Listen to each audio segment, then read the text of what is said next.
တမောတမသုအလင်းမှလာ၍အလင်းသို့သွားသူဖြစ်ပါစေ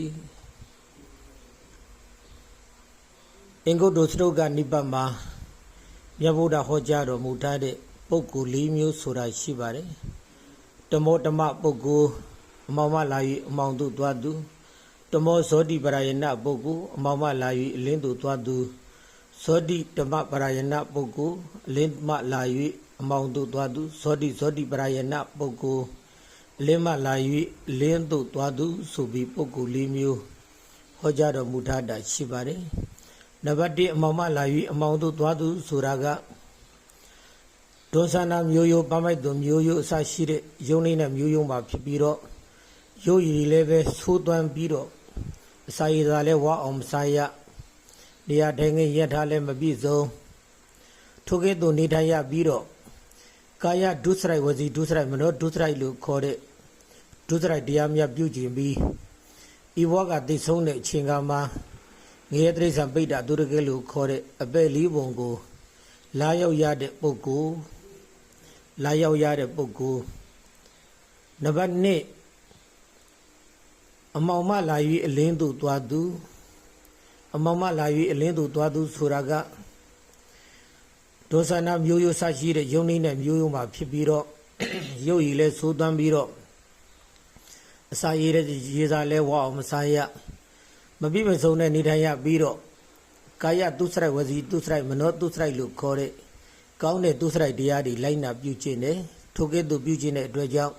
ဤဘဝကသိဆုံးတဲ့အချိန်ကမှာကောင်းရဒုက္ခတိဘဝကိုရောက်တယ်ထိုကဲ့သို့ရောက်တဲ့ပုဂ္ဂိုလ်ကိုအမောင်မှလာပြီးတော့အလင်းသို့သွားသူလို့ဆိုပါတယ်သုံးနံပါတ်ပုဂ္ဂိုလ်ကအလင်းမှလာပြီးတော့အမောင်သို့သွားသူအလင်းမှလာပြီးအမောင်သို့သွားသူဆိုတာက